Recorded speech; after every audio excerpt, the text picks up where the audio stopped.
The new Pokemon games, Pokemon Scarlet and Violet, will probably feature less than 500 Pokemon, and future titles in the series probably won't go that much higher either. Here's why. When Pokemon Sword and Shield came out, there was a lot of backlash against what is called Dexit. Basically, Game Freak told us that putting all the Pokemon in the game would be impossible. Quote, not only would it be tough to include more than 1,000 in-game models with the graphical quality demanded by a Nintendo Switch game, it would also be too much work to ensure every Pokemon was balanced in battle. This argument kind of makes sense to me, but not completely. The first part points out that having more than 1,000 in-game models, 1,000 because of variants like Alolan Meowth or Galarian Zigzagoon, would be too demanding for the Switch. To be honest, I have no idea if this is true, and let me know in the comments below if you have any knowledge on this. But what I do know is that many non-Nintendo games do lag and suffer on the Switch, so this could be plausible. I'll return to this in a moment, but let's look at the second point made about balancing the game. Pokemon games are generally not that balanced anyway. It's not like people don't overlevel their starter or catch a legendary to sweep through the game. I mean, even in the competitive scene, there are Pokemon staples that are used frequently,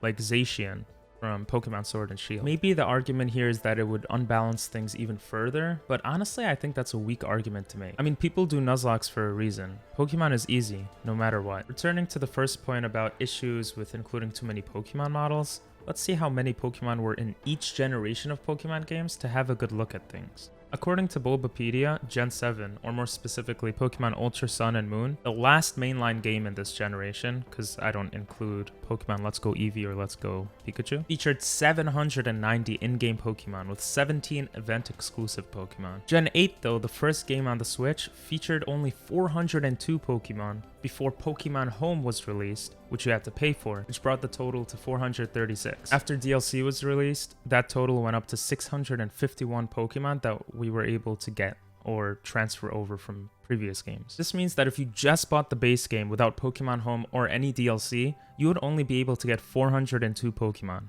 which sadly is comparable to Gen 3, because Gen 4 gave access to 493 Pokemon. Pokemon BDSP, or Brilliant Diamond and Shining Pearl, had 493 Pokemon as well, which was the same as the Gen 4 original games. And Legends Arceus only had 242 Pokemon compatible with them. In other words, Sword and Shield and subsequent games have less Pokemon compatible than any other mainline Pokemon game since Emerald in 2004.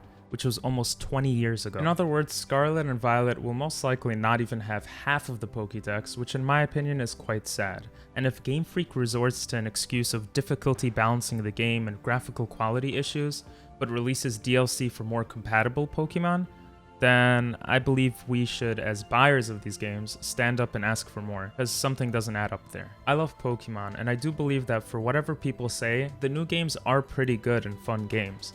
But if it was a conscious decision to not include more Pokemon in the base game, to include them later on for DLC, then it's kind of fishy.